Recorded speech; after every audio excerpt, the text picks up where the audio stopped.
Imagine if you are in some kind of learning institution, but you're burdened with so many things that it doesn't allow you to get to your learning institution, right? Now, this house support a permanent move to online tertiary education.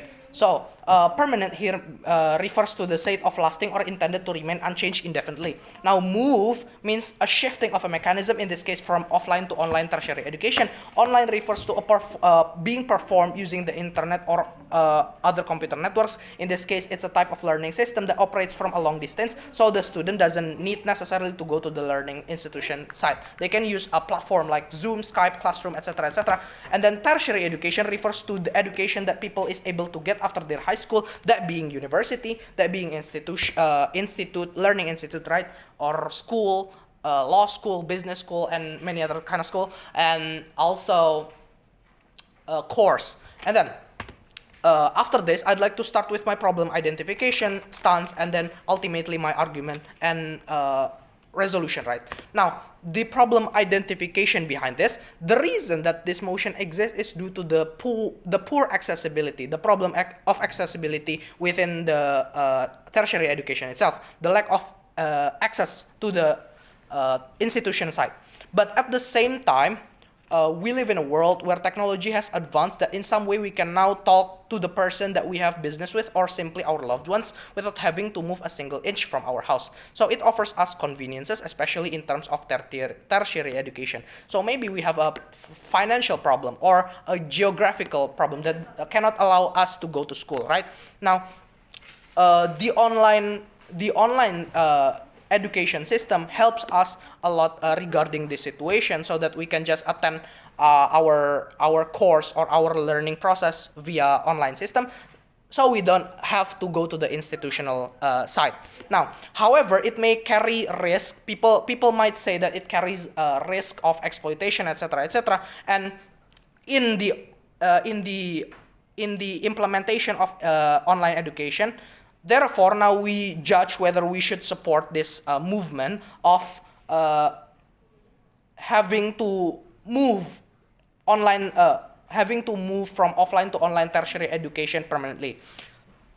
So we judge whether we should support this move or not. Now, as a stance, we as a side proposition believe that this action of permanently shifting our tertiary education system into an online-based system should be supported. But before I start with my argument, firstly, what everyone should know is that this is implemented in a tertiary education where students have full control of their task and force and score, and that usually if someone is already attending tertiary education, they're considered an adult where they already have the obligation to feed themselves, to take care of them, and probably their families also. Now, moving on to my argument, the development of technology assists the education system. As I did say before, that technology has developed in our world that now we can perform a study within the tertiary education fully online without having to go to the institutional site itself. Now, imagine that you, as an example, is a scientist that has contributed so much to the development that puts an ease to humankind, right? However, the society has failed you to utilize your invention that you already gave to the people, to the society fully. Now, there is nothing special in your invention anymore, right? In this case, if it's an online platform, there is nothing special with online platform anymore. So we believe that this is what the development of technology is for, which is to help us tackle problem within a sector that puts a benefits on the society. In this case, it refers to the tertiary education, right? So this is what makes the online education system special. It benefits us a lot, and it's intended for us to use it in terms like that. So let's compare it to online streamers, for example. They do useless things. They probably do gaming stuffs and probably ASMR or whatever that is. Compared to that, investing this program in education will be significantly better.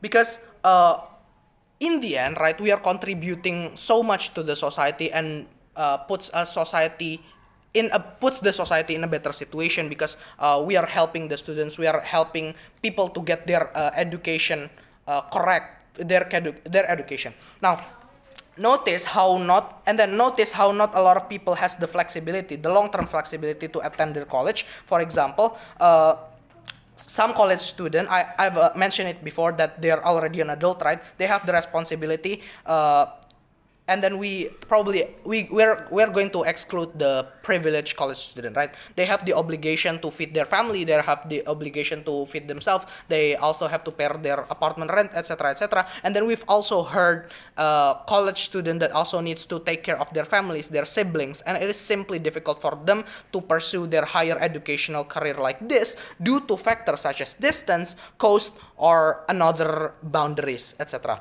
Therefore, this change of a tertiary education system will help the students to not be burdened in their learning process, ultimately leading to a better society as a whole.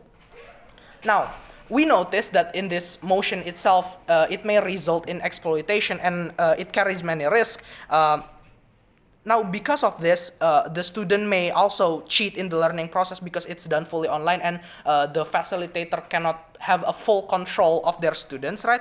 And then probably there is a practical subjects that will be burdened by this policy, a practical subject that needs proper guidance, right?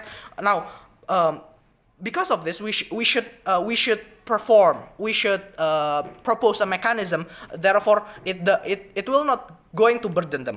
So what we're going to do is that we should exclude practical subject that requires constant mentoring and guidance, so that permanent learning will only be done within a theoretical subject only. And then we should exclude tests from this policy, examination from this policy, to prevent exploitation and cheating. Why? Because as I said before, that the student can have an ability to browse the internet because they're learning from a long distance, right? They're using a gadget. That's why they can probably cheat with their gadget while they're doing examination. That's why the examination, the test has to be done in the institution itself, and then the practical subject needs to be done in the institution. So what we are proposing here, that we shift permanently to online education system, is the theoretical subject only. And then we believe that it will benefit the student and institution as a whole. Why? Because now the student has all the conveniences and the flexibility to learn and to fit their schedule. And then as for the institution, they can benefit from this because they have to, they can relocate their funds into other things, because now the student doesn't have to learn in their institutional site anymore, meaning that there is no need for you to actually like clean the institutional site a lot, or something like that. That's why it benefits the institution itself a lot in terms of finance. Thank you very much.